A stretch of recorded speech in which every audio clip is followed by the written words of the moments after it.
کہ اگر tension free جینا چاہتے ہو تو انسان یہاں امیدیں ٹوٹ جاتی ہیں، پھر انسان کا غم بڑھتا ہے، انسان مغموم ہو جاتا ہے۔ اسی لیے میں اکثر یہ کہتا ہوں ان نوجوانوں سے جن کو کچھ نصیحت کی جائے تو وہ کہتے ہیں کہ مولانا ہماری لائف ہے، ہمیں انجوائے کرنے دی جائے۔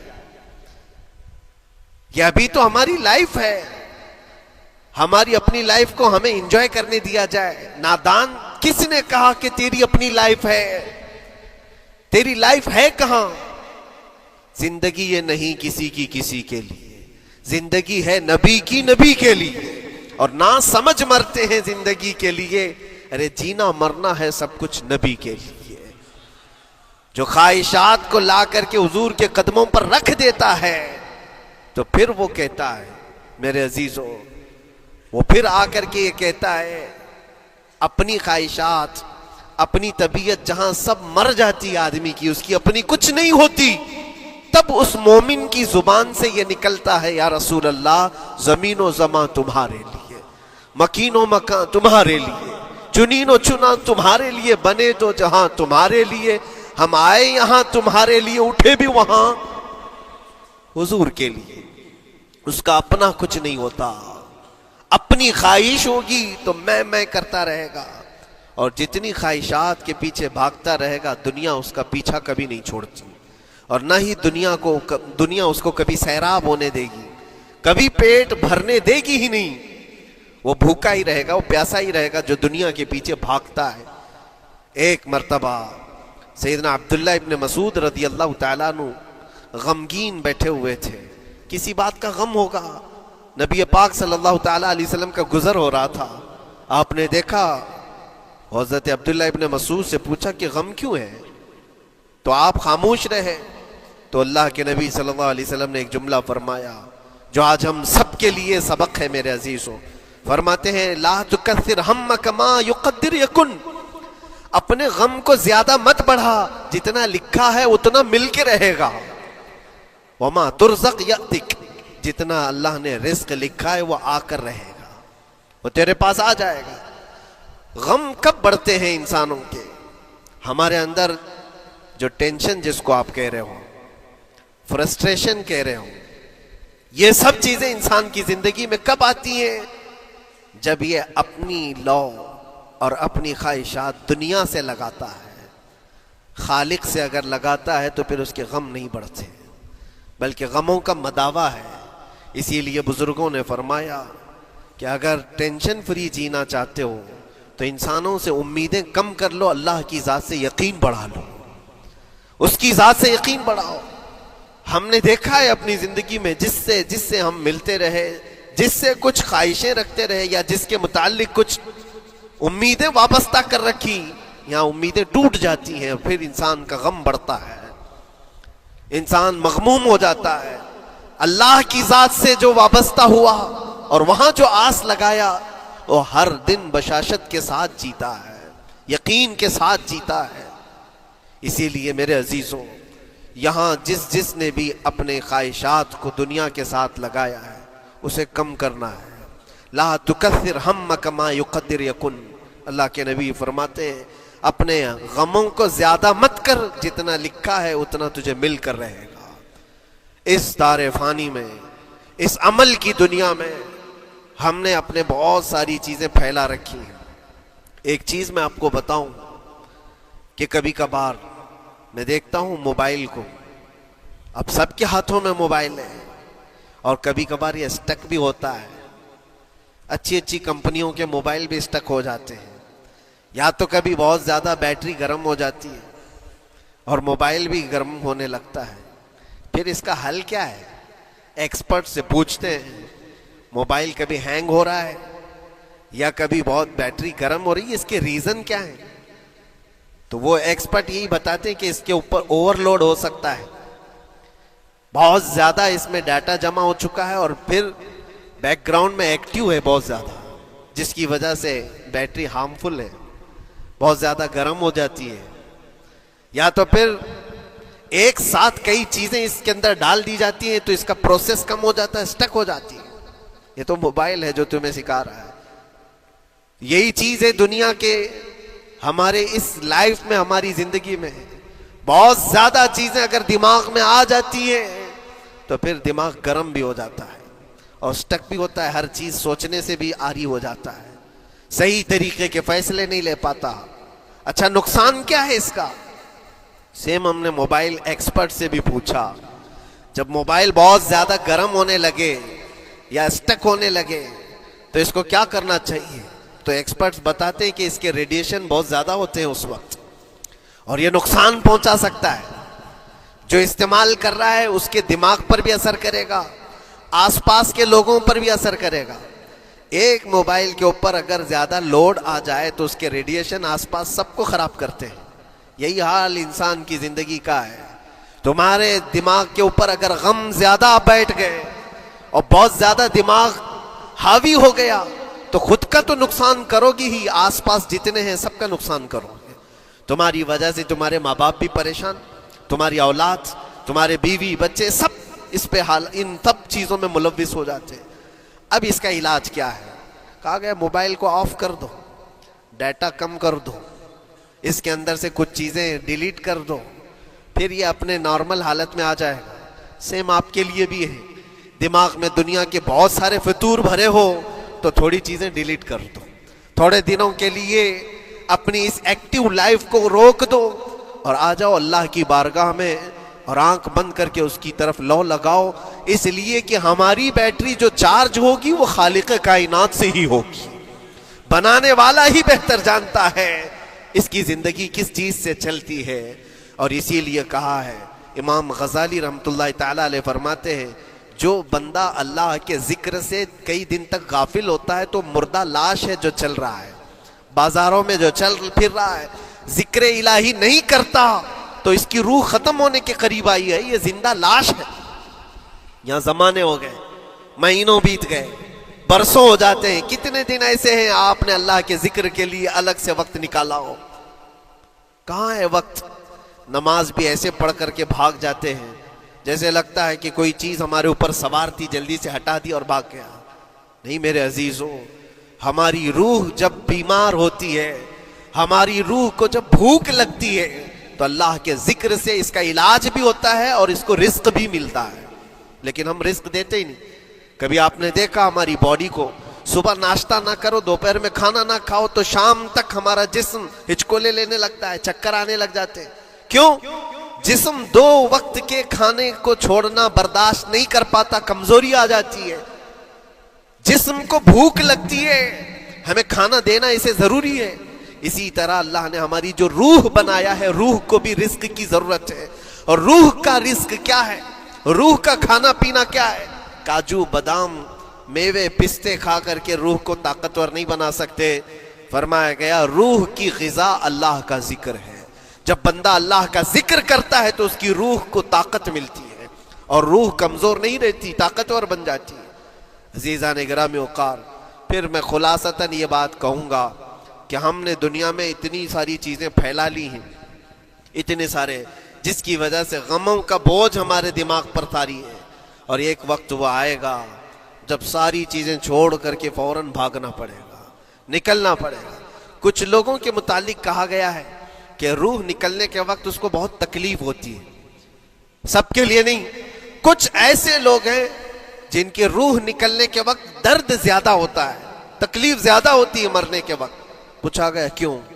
کہا کہ یہ روح جو ہے اس کی ساری بنائی ہوئی چیزوں میں اٹکی ہوئی ہے، اس کی اولاد میں بھی ہے، اس کے مال میں بھی لگی ہوئی ہے، اس کے گھر میں بھی لگی ہوئی ہے، اس کے جائیداد میں بھی لگی ہوئی ہے۔ روح جب نکل رہی ہوتی ہے ان سب چیزوں سے بھی نکل رہی ہے، جہاں جہاں اس کی خواہشات لگی ہوئی تھی سب جگہ سے کھینچا جا رہا ہے، تو درد بڑھتا چلا جاتا ہے، تکلیف بڑھتی چلی جاتی ہے، اور پھر وہ جب دیکھ رہا ہوتا ہے خالی ہاتھ جا رہا ہو، تکلیف زیادہ ہوتی ہے۔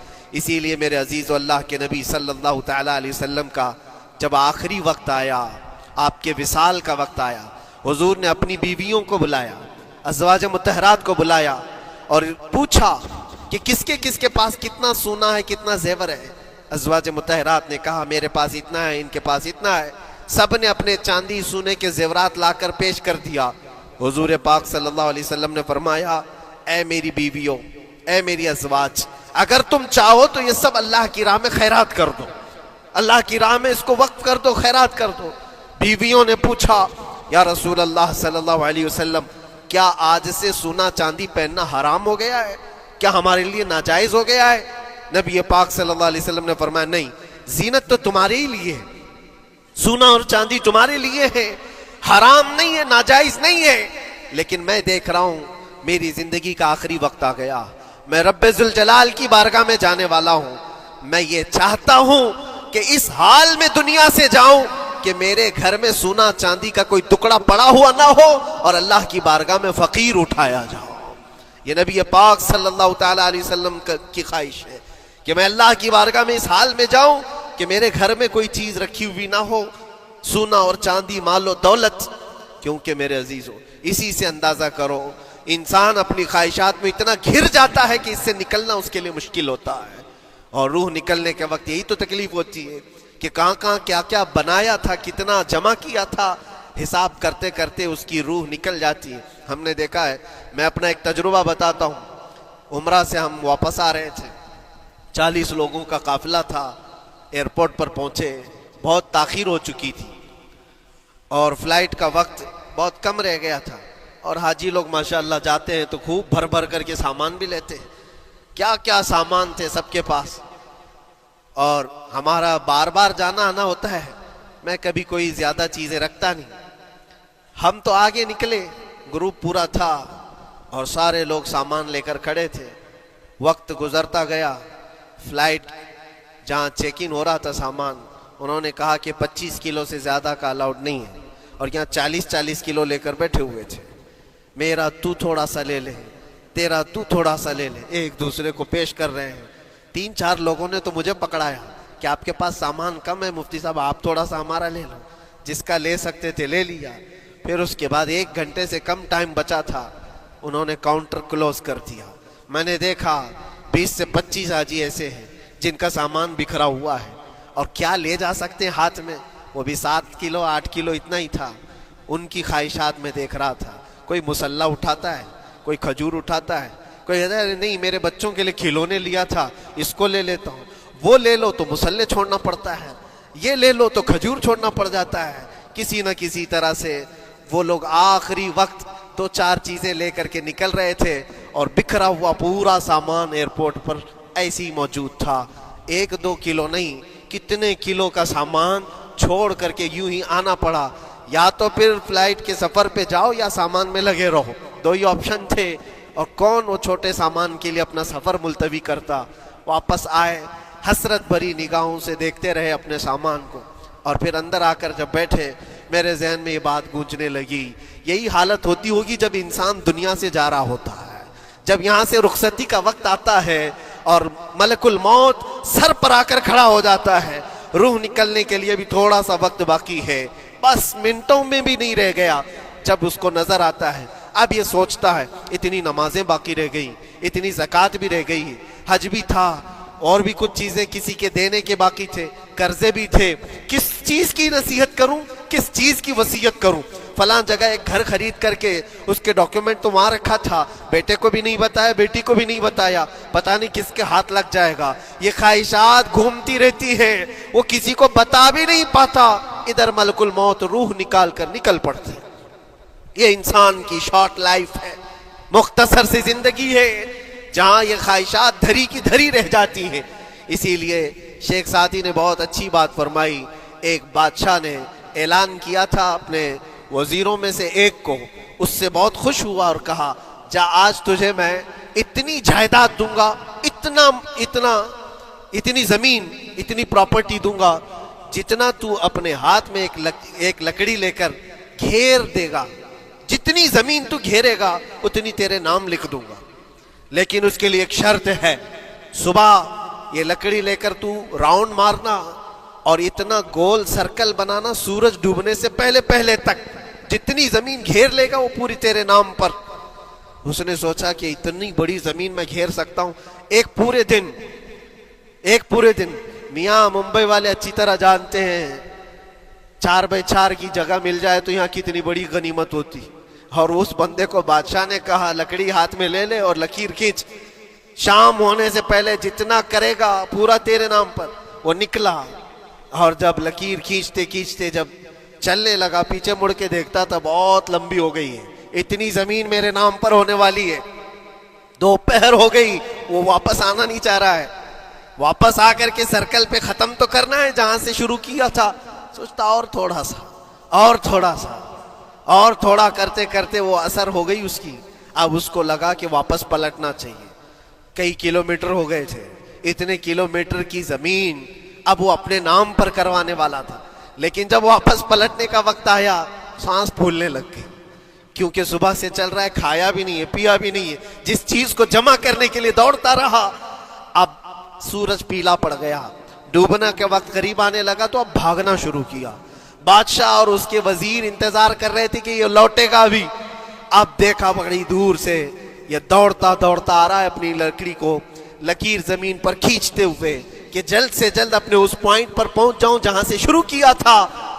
سانس پھولنے لگ گئی، دوڑتے دوڑتے ہانپنے لگ گیا، سورج ڈوبنے کے قریب آ گیا، آخری کرنیں باقی تھی اور اس کا پوائنٹ بھی قریب آ گیا تھا، دوڑتے دوڑتے کسی طرح سورج غروب ہونے سے پہلے پہنچ گیا وہاں پر، لیکن کثرت سے بھاگنے کی وجہ سے ٹھوکر کھا کر کے گر گیا اور اپنے اس پوائنٹ پر لکڑی لا کر کے جمع کر دیا، بہت بڑا سرکل، بہت بڑی لکیر کھینچا تھا، لیکن ایسا گرا کہ دوبارہ اٹھ نہیں سکا، جب سپاہی اٹھانے کو آئے تو اس کی موت ہو چکی تھی، اس کی روح نکل چکی تھی، اتنا دوڑا تھا اس کی روح نکل گئی۔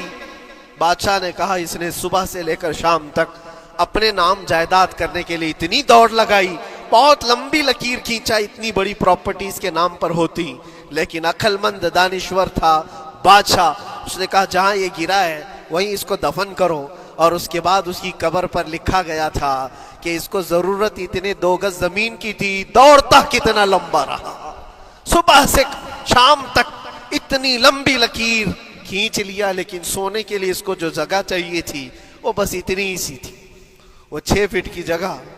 عزیزان گرامی، یہ ایک زندگی کے کسی کا حادثہ ہو سکتا ہے، لیکن میں نے دیکھا ہے کہ تقریباً سب کی لائف میں یہی ہے، ہم اپنی خواہشات کے پیچھے اتنی تیز دوڑتے رہتے ہیں، لیکن جس چیز کی ہمیں ضرورت ہے اس کی طرف ایک بار بھی نظر نہیں کرتے۔ کون سی چیز ہے جس کی ہمیں ضرورت ہے؟ وہ ہمیشہ کی زندگی آخرت کے لیے جو چیز چاہیے وہ اللہ کا ذکر ہے، وہ رب ذوالجلال کی ذات پر یقین اور توکل ہے۔ آج اللہ نے صحت و سلامتی کے ساتھ زندگی دی ہے تو وقت نکالو اور بارگاہ رب العزت میں آ جاؤ۔ میرے عزیزوں، آخری بات عرض کرتا ہوں، خواہشات جہاں ختم ہونی چاہیے وہ کیسی ہے؟ وہ کیسے ہے؟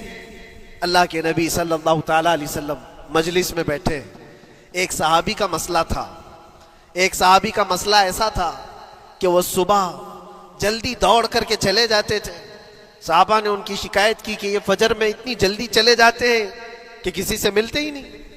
حضور نے پوچھا کہ وجہ کیا ہے؟ ان سے پوچھا گیا تو انہوں نے کہا یا رسول اللہ صلی اللہ علیہ وسلم، میرا گھر ایک یہودی کے گھر سے لگا ہوا ہے، اور یہودی کے گھر پہ ایک کھجور کا درخت ہے جس کی شاخیں میری آنگن میں بھی آتی ہیں، اور پکی کھجوریں صبح صبح میرے آنگن میں گر جاتی ہیں، میں اس لیے جلدی دوڑ کر کے جاتا ہوں، میرے بچے اٹھنے سے پہلے وہ کھجوریں جمع کر کے میں اس یہودی کو دے دوں کہ کہیں انجانے میں میرا کوئی بچہ وہ کھجور کھا نہ لے، ہمارے لیے وہ حلال نہیں ہے۔ یہ صحابی رسول کا عمل تھا۔ اللہ کے نبی صلی اللہ علیہ وسلم نے فرمایا اپنے بچوں کو حلال کھلانے کے لیے اتنی فکر، اتنی فکر۔ عزیزان گرامی وقار، اب سنیے، یہ تو حالات ایسے ہو گئے یہاں بڑے بڑے درخت ہی نگل گئے، کھجور تو چھوڑے، ڈکار بھی نہیں، حرام چیزوں کے اوپر تو کئی لوگوں کی زندگیاں آباد۔ خیر، حضور پاک صلی اللہ علیہ وسلم نے ان کا مسئلہ دیکھ کر کے، ان کی تکلیف کو دیکھ کر کے اپنے صحابہ میں اعلان کیا، کوئی ہے جو اس یہودی کا درخت خرید کر کے میرے اس صحابی کو دے دے، میں اسے جنت میں پورا باغیچہ عطا کروں، جنت میں پورا باغ اسے عطا کروں۔ صحابہ، ظاہر سی بات ہے، ایک بار حضور نے فرمایا تو پھر اس کو حاصل کرنے کے لیے ایسی دوڑ لگتی تھی، سب گئے، میں حاصل کر لوں، میں حاصل کر لوں۔ اب اس یہودی کو منانا تھا کہ تو ایک درخت جو ہے اپنے پڑوسی کو بیچ دے، آنگن میں اس کے ہے، بیچ دے۔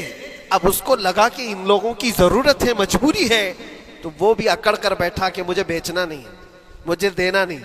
اب سنیے میرے عزیزوں، مدینے میں ایک صحابی ہیں ابو دحداح، اللہ اکبر، کبھی میں پڑھتا ہوں تو حیرت ہوتی ہے۔ ابو دحداح مدینے کے اس صحابی کا نام ہے جن کا باغیچہ پورے مدینے میں سب سے مشہور ہے، ان کی کھجوریں سب سے مہنگی کھجوریں، اوالی مدینہ آج بھی مشہور ہے، جہاں کی اجوا کھجوریں بہت پسند کی جاتی ہیں۔ ابو دحداح کا باغیچہ بنا ہوا تھا، بڑا خوبصورت تھا، لوگ مثال دیتے تھے، تعریفیں کیا کرتے تھے، ابو دحداح کا باغیچہ مدینے میں سب سے قیمتی باغیچہ ہے۔ ابو دحداح حضور کی بارگاہ میں آتے ہیں، کہتے ہیں یا رسول اللہ صلی اللہ علیہ وسلم، اگر میں اس ایک درخت کو خرید کر کے وقف کر دوں تو کیا میرے آقا مجھے بھی ملے گا جنت میں؟ اللہ کے نبی نے فرمایا جو میں نے وعدہ کیا ہے وہ تجھے بھی عطا کیا جائے گا۔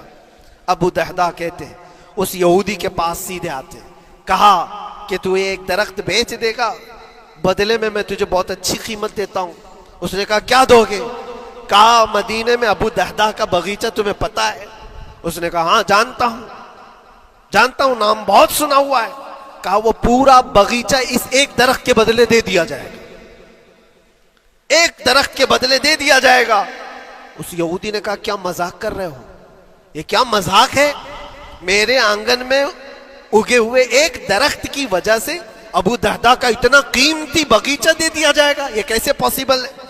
اس صحابی نے کہا اللہ کے نبی کی بات ہے، ہم مذاق نہیں کرتے، ہمارے لیے وہ ایک باغیچہ کیا ایسے 70 باغیچے ہوں، نبی پاک کی بات پر ہم سب عطا کر دیں، سب ہم وقف کر دیں۔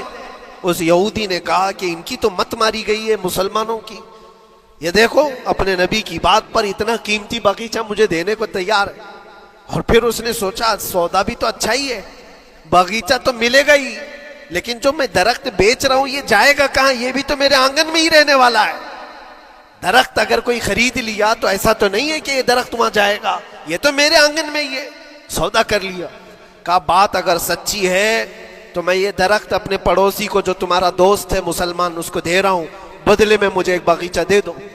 ابو دحداح نے اسی وقت لکھ کر کے دے دی، یہ باغیچہ تیرے نام کا ہے۔ سوچو میرے عزیزوں، جس کو سینچا ہو محنتوں سے، جس باغیچے کو سجایا ہو، وہ راستے میں کھڑے ہو کر کے اس کا سودا کر رہے ہیں، کس بات پر؟ حضور پاک کی بات تھی، رسول اللہ کا فرمان تھا۔ آئے ان کی بیوی ان کے بچے، باغیچے میں ہی گھر بنا ہوا تھا، نہایت ٹھنڈا گھر ہوا کرتا تھا، وہ لوگ سکون کے لیے وہاں بیٹھتے تھے۔ ابو دحداح اپنے باغیچے کے دروازے پر آئے، پھاٹک پر، اندر نہیں آتے، باہر کھڑے ہو کر کے اپنی بیوی کو پکارتے، ام دحداح پوچھتی ہے، وہ آواز آتی ہے کیا ہوا اندر کیوں نہیں آتے؟ باہر کھڑے ہو کر ابو دحداح کہتے ہیں بیگم باہر آ جا، یہ باغیچہ بک چکا ہے، اب ہمارا نہیں ہے، سامان لے، بچے لے اور باہر آ جا۔ بیوی نے کہا یہ کیسے اچانک؟ نہ کچھ کہا نہ کچھ بتایا، لیکن وہ عورتیں دنیا دار عورتیں نہیں تھیں، وہیں سے اندر سے کہتی ہے ابو دحداح میرا تم پر یقین ہے اگر سودا کیا ہوگا تو بہت بھاری سودا کیا ہوگا، ورنہ ابو دحداح کا باغیچہ مدینے میں بیچے جانے کے قابل نہیں ہے، کون ہے جو اس کی قیمت لگائے گا؟ میرا گمان یہ ہے کہ میرا شوہر اگر سودا کیا ہوگا تو بہت اونچا سودا کیا ہوگا۔ ابو دحداح نے کہا میری رفیق حیات باہر تو آ جا، میں تجھے بتاؤں کون سا سودا کیا ہے، باہر آ جا۔ بچوں کو لیتی اپنا سامان سمیٹتی ہے اور اسی وقت باغیچہ چھوڑ کر کے باہر نکل آئی۔ ابو دحداح سے پوچھتی ہے یہ اچانک سودا کرنے کی کیا ضرورت پیش آئی؟ یہ اس طرح سے اچانک تم نے سودا کر لیا اور مجھے باہر بلایا، کیا سودا کیا، کتنے پہ بیچا؟ ابو دحداح نے کہا میرے ہاتھ میں پیسہ تو 1 روپیہ نہیں، 1 درہم نہیں ہے۔ کہا پھر کتنے میں بیچا؟ کہا اندازہ بھی نہیں کر سکتی۔ اللہ کے نبی نے فرمایا میرے اس صحابی کے لیے جو ایک درخت خرید کر کے دے دے اسے میں جنت کا باغیچہ عطا کروں گا۔ میں نے اپنے دوست مسلم بھائی کے لیے اس کا درخت خرید کر کے وقف کیا ہے اور بدلے میں اس یہودی کو یہ باغیچہ دے دیا ہے۔ بیوی وہ نہیں تھی جو یہ کہتی کہ مت ماری گئی ہے تیری، گھر بیچ کے آ گیا، فلاں کر کے آ گیا، وہ دنیا دار عورت نہیں تھی، ہاتھ اٹھاتی ہے اور سر پر رکھتی ہے اور کہتی ہے ابو دہدا مجھے تمہارے بارے میں یہی یقین تھا، قسم رب ذوالجلال کی اگر وہ یہودی اس باغیچے پر نہیں مانتا تو ہمارے پاس اور جو کچھ تھا سب دے کر کے ہم نبی پاک کی بات پر عمل کر لیتے۔ حضور کی بات تھی، وہ یقین تھا، دنیا دے دیا، خواہشات قربان کر دیا قدم مصطفیٰ پر۔ اسی لیے اقبال نے کہا ہے کہ جو کچھ بھی ہمارے پاس ہے وہ نام مصطفیٰ سے ہے، آبرو ماز نام مصطفیٰ، ہم سب کی عزت و آبرو مصطفیٰ کے نام سے ہے۔ وہاں اپنی خواہشات قربان کر دو، ختم کر دو، اپنے اندر کی جتنی چیزیں ہیں حضور نے فرمایا تو اس کے بعد اپنی طبیعت نہیں، اپنی خواہش نہیں۔ تم اپنے گھر پر سوچتے بیٹھے رہو گے کہ میرا گھر کیسے، میری بیوی کیا بول رہی ہے، میرا باپ کیا بول رہا ہے، میری ماں کیا بول رہی ہے؟ نہیں، وہ صحابہ کی زندگی یہ تھی، دنیا کیا بول رہی ہے اس سے ہمیں مطلب نہیں، میرے مصطفیٰ کیا فرما رہے ہیں۔ اپنی خواہشات وہاں پر۔ حضرت انس بن نزیر ایک صحابی ہیں، وہ حضور صلی اللہ تعالیٰ علیہ وسلم کے بڑے رازدار صحابی تھے، حضور ان کے گھر پر موجود ہے۔ مکہ سے ایک لیٹر آیا، جنگوں کی وہ لوگ تیاری کر رہے تھے، اور انس بن نزیر کون ہے؟ یہ ان کی بیوی جو تھی انس بن نزیر کی، اپنی بیوی سے بہت محبت کرتے تھے، بلکہ عشق کرتے تھے، عشق کرتے تھے اپنی بیوی سے، اور عشق میں ان کی شادی بھی ہے، اپنی بیوی کو بہت چاہتے تھے۔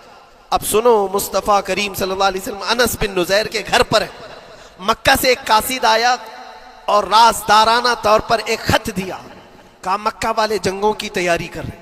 حضور نے خط کو پڑھوایا اور انس بن نزیر سے کہا انس یہ بات تیرے اور میرے بیچ میں راز ہے، کسی سے نہیں کہنا، جب تک میں نہ کہوں اس خط کا ذکر کسی سے نہ کرنا۔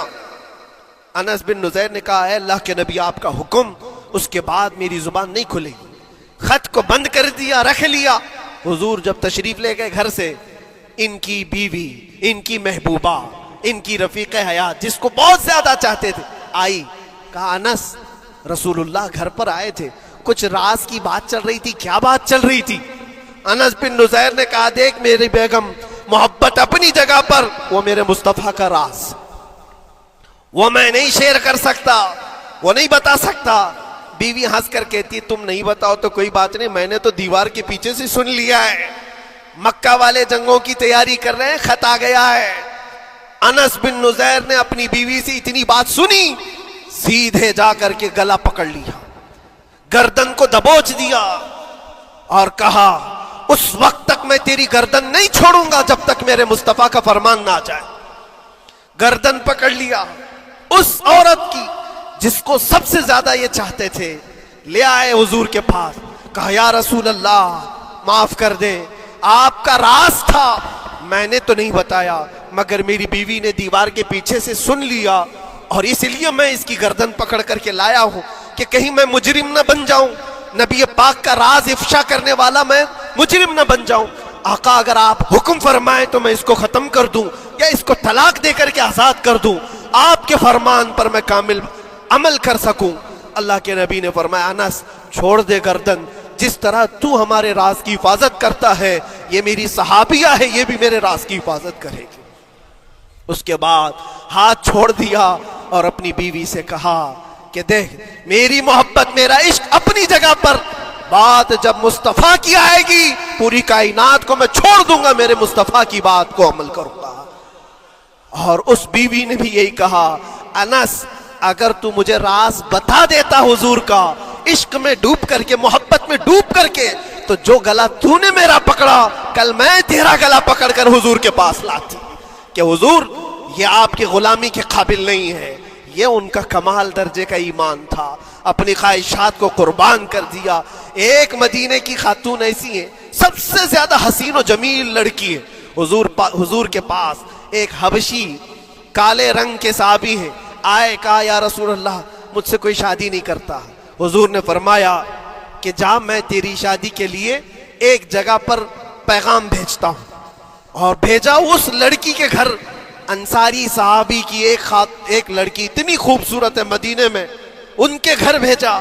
یہ تو حبشی قسم کے تھے، یہ ایک پیغام لے کر کے جب آئے، ماں باپ باہر بیٹھے ہوئے، لڑکی اندر ہے۔ ماں باپ نے دیکھا کیوں آئے ہو؟ کہا میں پیغام لے کر آیا ہوں۔ کس چیز کا؟ آپ کی بیٹی سے نکاح کا۔ کس نے بھیجا؟ کہا اللہ کے رسول نے. ماں اور باپ ہیں, شکل و صورت دیکھی اور ان کی حسینہ بیٹی. کہا ٹھیک ہے تم جاؤ واپس, ہم حضور سے بات کر لیں گے. اتنا ہی کہا, ٹال دیا ہوگا. وہ صحابی جو آئے تھے کالے رنگ کے, انہوں نے کہا یہ تو روز کی بات تھی, ہر جگہ ریجیکٹ ہوتا ہی تھا, میرے لیے تعجب کی بات نہیں تھی, میں تو واپس آیا حضور کے پاس.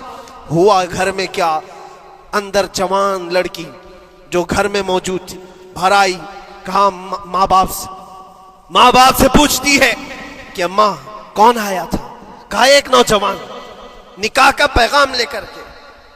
اس خاتون نے کہا, لڑکی نے کہا آپ نے کیا کہا؟ کہا ہم بعد میں بات کر لیں گے. کہا آپ کو اندازہ نہیں آپ نے کتنی بڑی خطا کی ہے, اللہ کے نبی کا فرمان آیا تھا اور آپ نے ٹال دیا.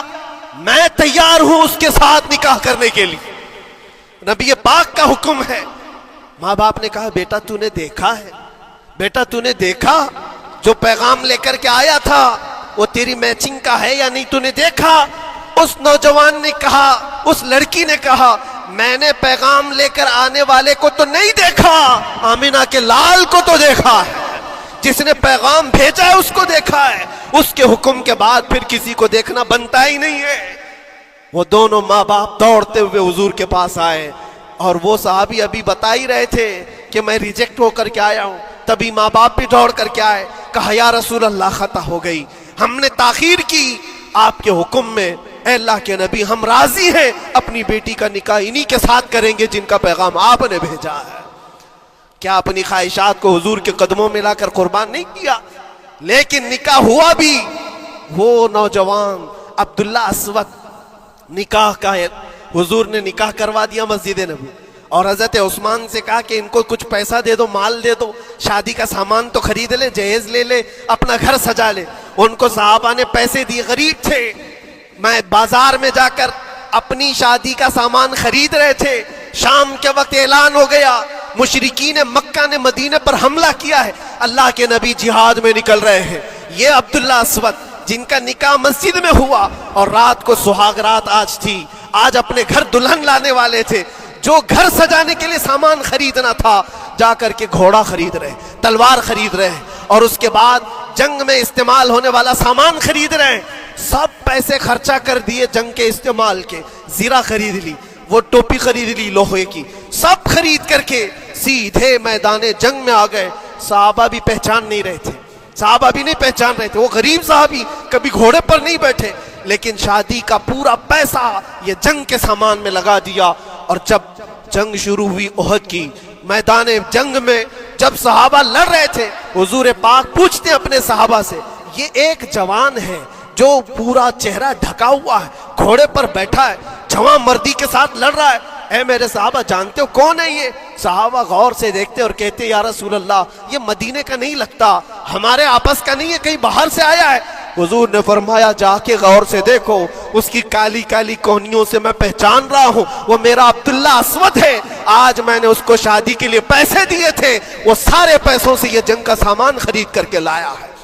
شام ہونے سے پہلے خبر آئی عبداللہ اسود کو ظالموں نے شہید کر دیا تھا, قتل کر دیا تھا, اور وہ مٹی میں گرے ہوئے تھے.